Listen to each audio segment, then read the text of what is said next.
Dito sa Papa Dudut Stories, ikaw ay hindi nag-iisa.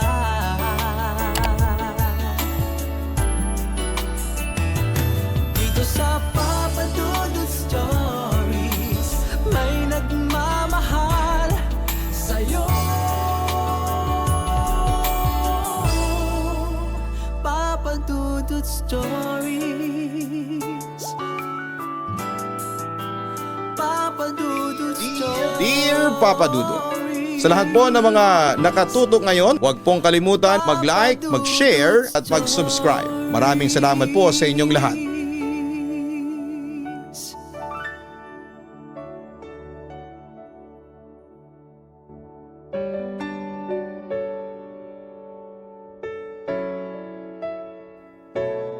Masarap sa pakiramdam kapag nakakatanggap tayo ng kalinga at pag-aalaga mula sa taong mahal natin.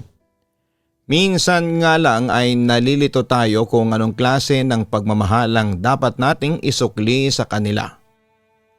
Dear Papa Dudut, magandang gabi po sa inyo at sa mga listeners nating nakikinig ngayon. Just call me Glacy, I'm now 35 years old at nakatira dito sa Makati. Avid listener niyo talaga ang lola ko, kaya sa kanya ko na-discover ang inyong radio program. Hanggang sa sundan ko na nga kayo sa online. Hindi ko nga na-imagine noon na darating ako sa point na gagawa din ako ng sulat para ipadala sa inyo. Wala lang, gusto ko lang din talagang i-share ang isang parte ng buhay ko. Masaya naman ang umpisa pero ang katapusan, kayo na lamang ang humusga. Panganay ako sa 4 na magkakapatid, Papa Dudut. Maaga kaming naulila sa mga magulang namin at nakagraduate lamang ako sa college dahil sa scholarship at pagiging working student ko. Nang makatapos ako ng pag-aaral, ako na ang tumayong breadwinner sa bahay namin. Pinag-aaral ko ang mga kapatid ko at ako rin po ang nakatoka sa lahat ng pagbabudget sa bahay. Medyo malayo ang edad ko sa mga kapatid ko. 8 years ang gap namin ng kapatid ko na sumunod sa akin. Kaya naman parang naging nanay na rin tuloy ako sa bahay namin. At kahit 2 na kaming magkakapatid ang may trabaho sa bahay ay nakasanayan ko nang tumayo bilang nanay sa pamilya namin. Bakit po kayo nakatitig sa akin, La? Tanong ko habang naghahain ako ng almusal para sa kanila ng mga kapatid ko. Wala lang. Naisip ko lang kung gaano kaswerte ang mga kapatid mo. Maswerte sila kasi may ate sila na isang kagaya mo. Yung ate na tumatayo na ring nanay at tatay sa kanila. Napakaalaga mo talaga, Glacy. At sigurado ako na magiging maswerte rin ang lalaking mapapangasawa mo. Wika ni Lola. La, bakit naman po nasingit ang pag-aasawa sa usapan? Pagtawa ko. Yung edad mo kasi huling numero na sa kalendaryo. Wala ka pa rin bang balak mag-asawa o mag-boyfriend man lang? Tanong pa ni Lola. Wala po, La, tugon ko. Bakit naman wala? Tanong pa ni Lola. Wala pa rin po kasing darating na bagong lalaking magpapatibok ng puso ko. Pero hindi ko naman po sinasarado ang pintuan ko sa kahit na anong posibilidad. Palagi pong bukas ang puso ko sa kung sino man ang gustong sumubok na katukin ito. Pero habang wala pa pong sumusubok, sa inyo ko po muna ibubuhos ang buong panahon ko, tugon ko. Papa Dudut, nagkaroon ako ng boyfriend noong makatapos ako ng kolehiyo. Nakilala ko si Chad dahil sa isang katrabaho ko. Nagkamabutihan kami hanggang sa magkaroon ng relasyon. Mabait naman siya at may respeto sa akin, kaya lang ay pagkalipas ng 3 taon. Niyaya niya na kaagad ako na magpakasal. Nang mga panahon na yon ay hindi pa tapos sa college ang kapatid ko na sumunod sa akin. Kaya tinanggihan ko ang wedding proposal niya. Pinaliwanag ko naman kay Chad ang dahilan kung bakit hindi ko pa kayang tanggapin ang wedding proposal niya. At ang sabi niya, ayos lang daw. Pero mula ng araw na yon ay naging malamig na siya sa relasyon naming dalawa. Hanggang sa tuluyan na ngang nagtapos ang lahat sa amin. Oo, nasaktan ako. Pero hindi ko na pinilit pang ayusin ang relasyon namin, Papa Dudut. Lalo na at ng mga panahong yon. 3 pa sa mga kapatid ko ang pinag-aaral ko. Sila ang priority ko. Kaya wala pa sa isipan ko ang lumagay sa tahimik na buhay. Kaya mula noon ay mas tinuong ko na lamang sa trabaho at pamilya ko ang oras at ang panahon ko. Honey bunch talaga ang tawagan ninyo ng boyfriend mo? Natatawang tanong ko sa kaibigan at katrabaho kong si Darlene. Oo, ang cute no? Kinikilig na tugon niya. Anong cute doon? Ang baduy kaya? Pagtawa ko. Uy, grabe ka naman. Porke wala kang boyfriend, dinadamay mo ko sa kabitiran mo. Singhal niya sa akin. At bakit naman ako magiging bitter, Aber? Tanong ko. Kasi wala kang happy na love life kagaya ko. Tugon niya. Okay lang. At least, wala akong ginagamit na baduy na term of endearment. Pagtawa ko naman. Hindi nga baduy yun. Ang sweet kaya ng tawagan namin. Hay nako. Mag-boyfriend ka na nga para maka-relate ka sa akin. Ang wika pa ni Darlene. Kung ganyan lang din ang magiging tawagan namin, no way. Pag-iling ko. Sinasabi mo lang yan kasi mas malamig pa dyan sa iced tea mo ang love life mo ngayon. Pero sigurado ako na kapag dumating na ang lalaking magpapatibok ng puso mo, lahat ng sinasabi mong kabaduyan ngayon, kakainin mo rin yan. Wika niya. Mas gugustuhin ko pang kainin tong in-order ko na adobo kaysa dyan sa mga kabaduyan mo, girl. Wika ko. Ewan ko sa'yo. Bakit kasi hindi ka pa mag-boyfriend ulit, Glazy? Sa bagay, sa sungit mong yan, sino nga na naman ba ang magtatangka na manligaw sa'yo? Wika niya. Grabe, hindi naman ako masungit. Kaagad na depensa ko. Okay, sige. Hindi ka masungit ha, suplada lang. Yung tipong titingin pa lang sa'yo, yung lalaki. Para magpa-cute ay iirapan mo na kaagad. Kapag nag-try namang lumapit para makipagkilala, bigla mo na lang pagtataasan ng boses. Wika niya. Uy, kailan ko ginawa yan? Natatawa ang tanong ko. Nung nakaraang buwan na nag-resto bar tayo kasi despedida ng isang manager natin. Saka nung nakaraang buwan pa na nag-resto bar din tayo kasi birthday naman ang isang supervisor natin. May nagpa-cute sa'yo pero nung ginawa mo, sunumpladahan at inirapan mo lang. Pagpapaalala niya sa akin. Kasi ang pipresko, mga feeling gwapo, tugon ko. Natural kasi nga nagpapakyut nga sa'yo. Paano ka magkaka-boyfriend kung puro pagsusuplada at pagtataray ang gagawin mo? Napapailing na tanong niya. Hindi ko kailangan ng boyfriend, Darlene. Masaya ako sa buhay ko, tugon ko. Nasasabi mo lang yan kasi nga wala kang boyfriend. Kita mo nga palagi kang masungit. Pero sigurado ako na kapag dumating na ang lalaki magpapatibok ng puso mo, mas magiging masigla at palagi ka ng masaya. Wika pa ng kaibigan ko. Sige, aaminin ko na, Papa Dudut, kahit papaano ay may nararamdaman din akong inggit sa mga kaibigan ko na may mga long time na karelasyon. Yung karamihan nga sa kanila may mga kanya-kanya ng pamilya, samantalang ako ay huling numero na noon sa kalendaryo ang edad.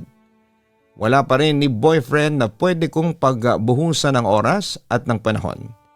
Iniisip ko na lang noon na at least ay wala akong sakit o ang pamilya ko kaya dapat na maging masaya at kontento pa rin po ako. Pero syempre, Papa Dudut, palagi kong pinapakita sa kanila na ayos lang ako. Kasi ayoko magpakita ng kahinaan at soft side ko sa kanila. Dinadaan ko lang sa ngiti at pagtawang lahat. Wala rin kasi talaga akong matipuhan sa mga sumusubok na magpapansin sa akin.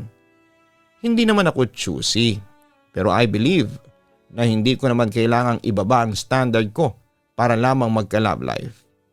Kung may darating di masaya. Kung wala okay lang. Kasi masaya pa rin naman ako sa pamilya ko.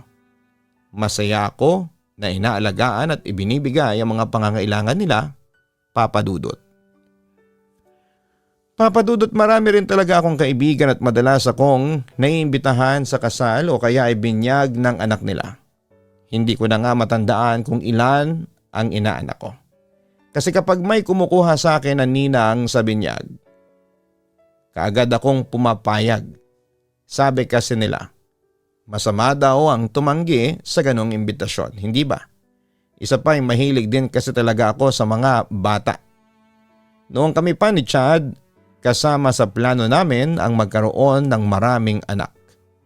Pero mula nang tumungtong na sa 30 ang edad ko, ay nilagay ko na sa isipan ko na magiging ninang at tita na lang siguro ako ng mga anak ng kaibigan o kamag-anak ko. Hanggang sa nalaman ko na lamang na buntis na pala ang kapatid ko na sumunod sa akin. Ayos lang naman sa akin kasi may trabaho naman ang boyfriend niya.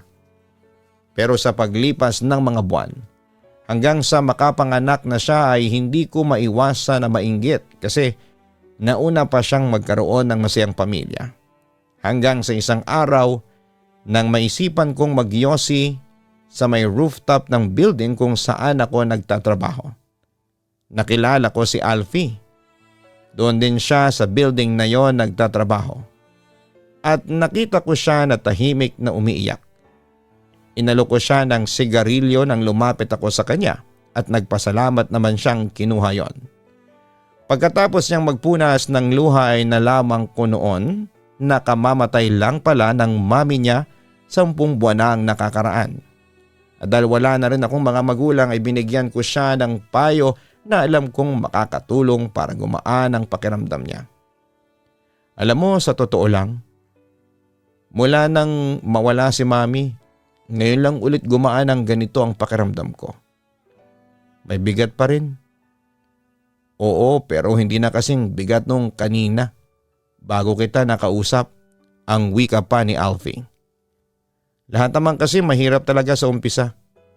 Nang magkasunod na namatay ang mga magulang ko dahil sa sakit nila, sobrang nahirapan din talaga ako. Imagine kasi panganay ako, hindi ba, tapos nag-iiyakan ang 3 kapatid ko. Hindi ko sila pwedeng palaging sabayan sa pag-iyak kaya ayun, pinipilit ko ang sarili ko na magpakatatag para sa kanila. Saka para na rin sa mga magulang ko kasi alam ko na ako lang ang aasahan nilang magiging guardian ng mga kapatid ko. Matanda na rin kasi si Lola. Kaya hindi ko pwedeng iasa sa kanya ang lahat. Tugon ko. Ilang taong ka na nga pala nung nawala ang parents mo? Pag-uusisa niya. 17 years old ako nang mawala si Papa dahil sa stroke at 18 years old ako nang si Mama naman nang mawala dahil sa sakit niyang cancer. Mula noon ako nang tumatayong guardian ng mga kapatid ko. Nag-working student ako tapos ako rin ang nag-asikaso sa kanilang 3. Pagdating sa mga gamit at sarili nila, may diabetes kasi si Lola at hirap nang maglakad. Kaya kinakaya ko na lahat ng mag-isa. Sabi ko. Grabe, nakaka-amaze ka pala talaga, Glacy. Ang tatag mo.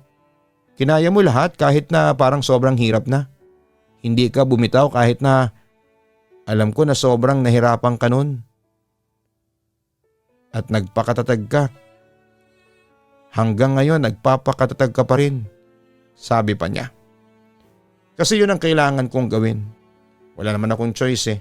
Ayoko mahirapan ang pamilya ko nang dahil lang sa akin. Kaya ikaw, yun din ang gawin mo ha. Magpakatatag ka lang. Nakwento mo kanina na may 2 ka nakababatang kapatid, hindi ba? Wika ko na kinatango niya. Ayun, sila ang gawin mong inspirasyon para maging matatag ka ulit. Normal lang malungkot pero wag mong masyadong patagalin. Kasi kapag nangyari yon, ang mami mo naman na nasa heaven ang malulungkot para sa'yo, ang sabi ko. Tatandaan ko yung sinabi mo, Glacy, salamat ulit ha, sabi niya. Alam mo, kanina ka pa nagpapasalamat. Ilibre mo na lang kaya ako ng kape mamaya para sulit yung mahahabang sinasabi ko sa'yo. Pagtawa ko. Sige ba, kape lang pala eh. Gusto mo samahan ko pa ng pastry. Pero wala bang magagalit kung hihintayin ko na matapos ang shift mo para makapagkape tayong 2? Pag-uusisa niya. Wala. Kasi wala naman akong boyfriend. Kaagad nasagot ko. Papadudot nagsimula yon ng magandang pagkakaibigan namin ni Alfie. Sa building kasi namin ay pwede talagang tumambay sa rooftop para sa mga empleyado na gustong manigarilyo o magpahangin. At ng mga oras na yon ay nagkataon na walang ibang tao doon kung hindi kami lang ni Alfie, kaya nagawa naming makapag-usap ng tungkol sa madramang parte ng aming buhay. Nagkapalitan na rin kami ng pangalan sa Facebook at natuloy ang usapan namin na pagkakape pagkatapos ng shift sa kanya-kanya naming trabaho. Papadudot mas matanda nga pala ako ng halos 10 taon kay Alfie. Pero hindi naman naging hadlang yon para lumalim ang pagkakaibigan naming dalawa. Lalo na at nang nasa parehong floor lang ng building ang opisina namin. Madalas niya akong hinihintay sa may lobby para sabay na kaming mag-lunch, coffee break o kumain muna bago umuwi sa bahay pagkatapos ng mga shift namin sa trabaho. Doon ko mas lalong nakilala si Alfie, kung gaano siya kabuting tao. Dahilan yon para unti-unti na ring mahulog ang loob ko sa kanya. At mula nang maramdaman ko yon ay nagsimula na rin akong umiwas sa kanya, Papadudot. Glacy, pwede ba tayong mag-usap? Tanong ni Alfie nang makalapit sa akin. Alfie, ano kasi, kailangan ko na ring umalis, wika ko. Iniiwasan mo ba ako? Tanong niya. Hindi ang ibig kong sabihin syempre hindi ba bakit naman kita iiwasan, pagtanggi ko. Hindi ko alam. Bigla mo na lang kasing hindi sinasagot ang mga chat o tawag ko sa'yo, tugon niya. Busy lang ako sa trabaho. Pasensya na, wika ko. Gusto mo ba ako? Tanong bigla ni Alfie. Ha? Ano bang klaseng tanong yan, Alfie? Gulat na sagot ko. Oo, at hindi lang naman ang hinihingi kong sagot, Glacy. Wika niya. Kailangan ko na talagang umalis pag-iwas ko. Gusto kita. Seryosong wika ni Alfie. Alfie? Sambit ko. Gusto kita, Glacy, at pakiramdam ko ay mahal na kita. Sabi pa niya. Hindi pwede to, wika ko. Bakit hindi? Pareho naman tayong single, sabi niya. Oo nga, pero magkalayo ang edad nating dalawa, tugon ko. Ano naman ngayon? Glacy, wala kong pakialam sa mga sasabihin ng ibang tao. Ang gusto kong malaman ngayon ay kung parehas ba tayo ng nararamdaman para sa isa't isa. Gusto mo rin ba ako? Muling tanong niya habang hawak ang mga kamay ko. Oo. Oo, gusto kita, Alfie. Matagal na, pag-amin ko sa kanya. Papadudot ng maramdaman ko na nagkakagusto na ako kay Alfie ay iniwasan ko na talaga siya. Hindi ko sinasagot ang mga chat o tawag niya at kapag hinihintay niya ako sa lobby, palagi ako nagdadahilan na may kailangan pa akong puntahan. Iniwasan ko siya kahit nahihirapan ako kasi mahuhulog na ang loob ko sa kanya. Naisip ko kasi na wala rin naman akong mapapala sa nararamdaman ko na yon. Na masasaktan lamang ako sa huli dahil nga sa magkalayo ang edad namin. Baka hindi ko rin kayanin ang maririnig ko sa ibang tao noon, Papadudot. Halata kasi ang agwat ng edad namin ni Alfie sa isa't isa. Madalas nga kami mapagkamalang magkapatid kapag nasa coffee shop o restaurant kami. At syempre akala nila ako ang ate. Doon pa lang ay ini-imagine ko na kaagad ang magiging sitwasyon naming dalawa. Sadyang mahirap dahil sa edad namin.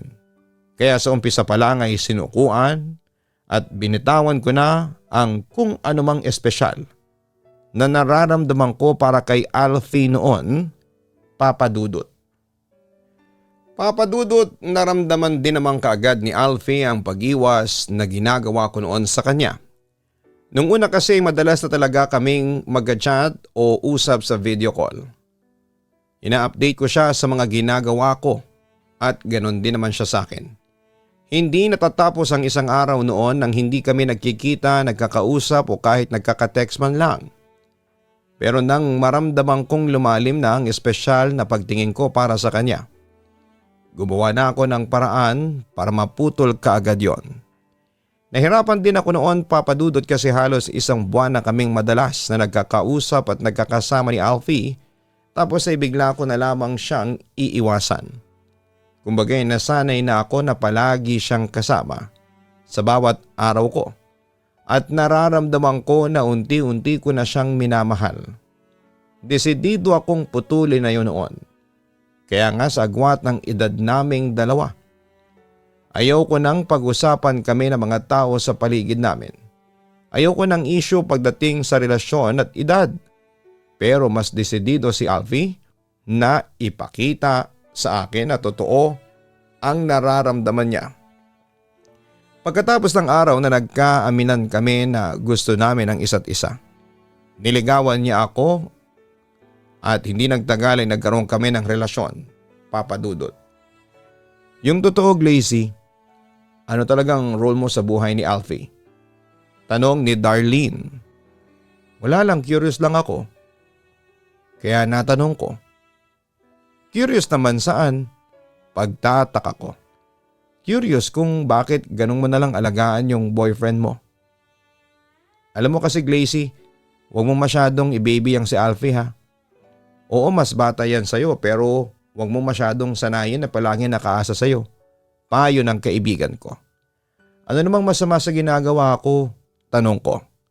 Walang masama, pero dapat alam niya pa rin kung paano alagaan ang sarili niya. At hayaan mo rin siya na alagaan ka rin. Kung itrato mo kasi siya parang hindi mo boyfriend. Kapag nakikita ko kayo na magkasama, para kayong mag-ate at magnanay sa paningin ko. Alam ko na sanay ka na sa ganon ka sa kapatid mo, pero iba si Alfie. Hindi mo siya kapatid, kaya wag mo siyang masyadong i-baby. Paalala pa niya. Papa Dudut, kagaya ng nabanggit ko kanina, ako ang tipo ng tao na maalaga at masikaso talaga. Maaga nga kasi akong naging breadwinner, kaya naman nasanay ako na nakadepende sa akin ang mga kapatid ko. Ako ang inaasahan nila na magpapakananay at tatay sa kanila. Kapag nandyan si Lola, hindi ako humihingi ng tulong sa kanya para maasikaso ang mga kapatid ko. Siguro nga kasi medyo ma-pride ako. Gusto ko na akuin lahat ng responsibilidad sa pamilya. Kaya nadala ko yon sa relasyon namin ni Alfie. Kapag magkasama kami, ako halos ang nag-aasikaso sa mga bagay sa aming dalawa. Kagaya ng kung anong kakainin namin, kung saan kami magsha-shopping at kung anong bibili naming bagong gamit. Anong bagay na damit sa kanya, sa event na pupuntahan namin, mga gamit niya sa pagbabasketball at kung ano-ano pa. Palaging ang sinasabi ni Alfie na sobrang swerte niya kasi sobrang maalaga ako sa kanya. Lahat daw ng mga kailangan niya ay palagi kong ibinibigay sa kanya. Ang hindi ko lang maintindihan noon ay bakit kailangang dumating kami sa point na mararamdaman ko ang biglang panlalamig niya sa akin. Hinayaan ko lang yon noong una hanggang sa hindi ko na napigilan ang sarili ko at kinumpronta ko na siya. Alfie, sabihin mo nga sa akin ang totoo. Akala mo ba hindi ko napapansin? Iniiwasan mo ako na makasama at yun ang hindi ko maintindihan. Tapatin mo nga ako. Ayaw mo na ba? Pigil ang mga luha na tanong ko. Glacy, sorry. Tugon niya. So tama nga ang hinala ko. Ayaw mo na. Pero hindi mo man lang madiretso sa akin. Wika ko. Naguguluhan kasi ako eh. Ang sabi pa ni Alfie. Saan ka naguguluhan? Bakit hindi mo sabihin sa akin? Tanong ko pa. Naguguluhan ako sa nararamdaman ko para sa'yo. Tugon niya.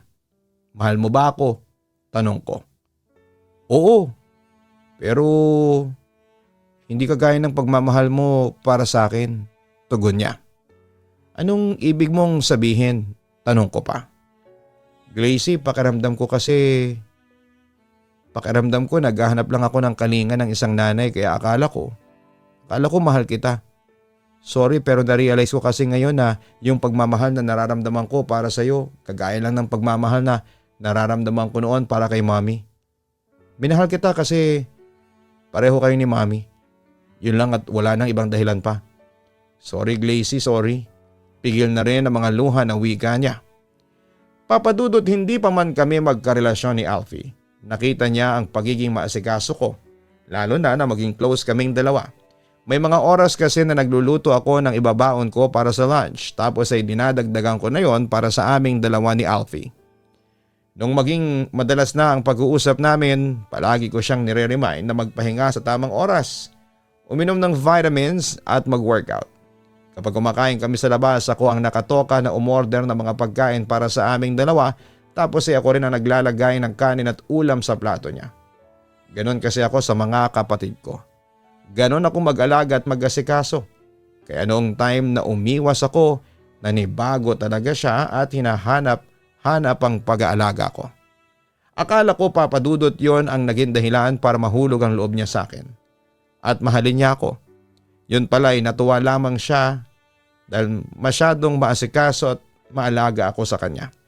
Natuwa siya kasi pakiramdam niya para niya akong nanay.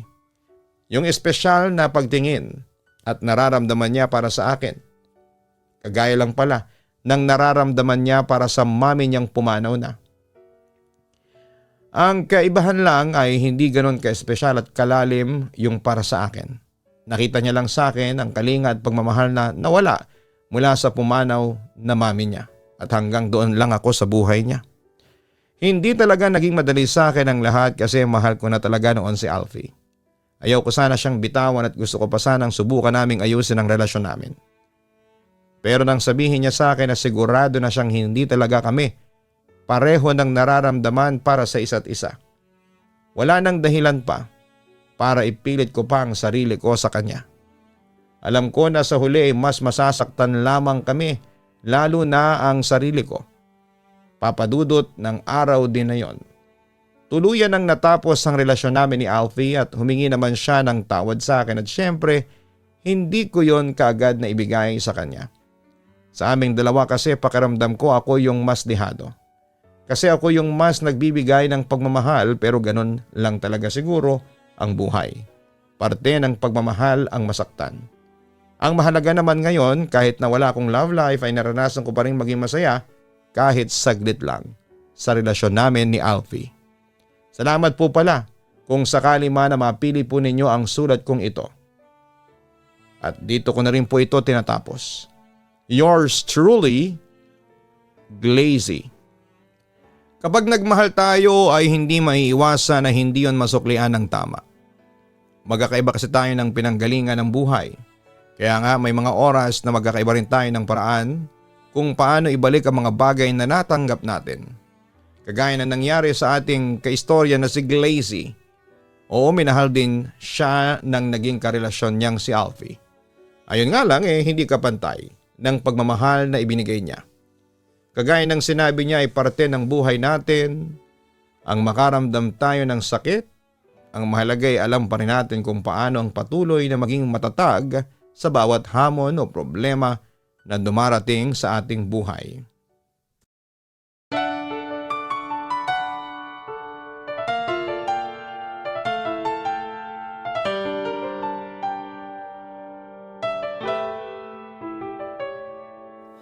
Ang buhay ay mahiwaga, laging may lungkot at saya. Sa Papa Dudut Stories, laging may karamay ka.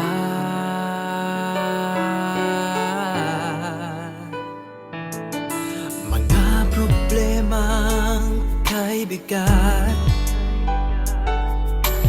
dito ay pakikinggan ka. Sa Papa Dudut Stories, kami ay iyong kasama. Dito sa Papa Dudut Stories, ikaw ay hindi nag-iisa.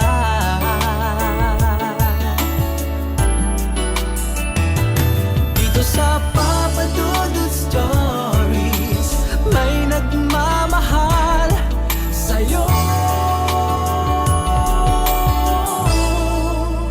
Papa Dudut Stories,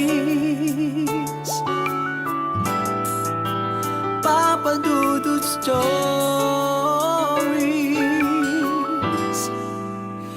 Papa Dudut Stories.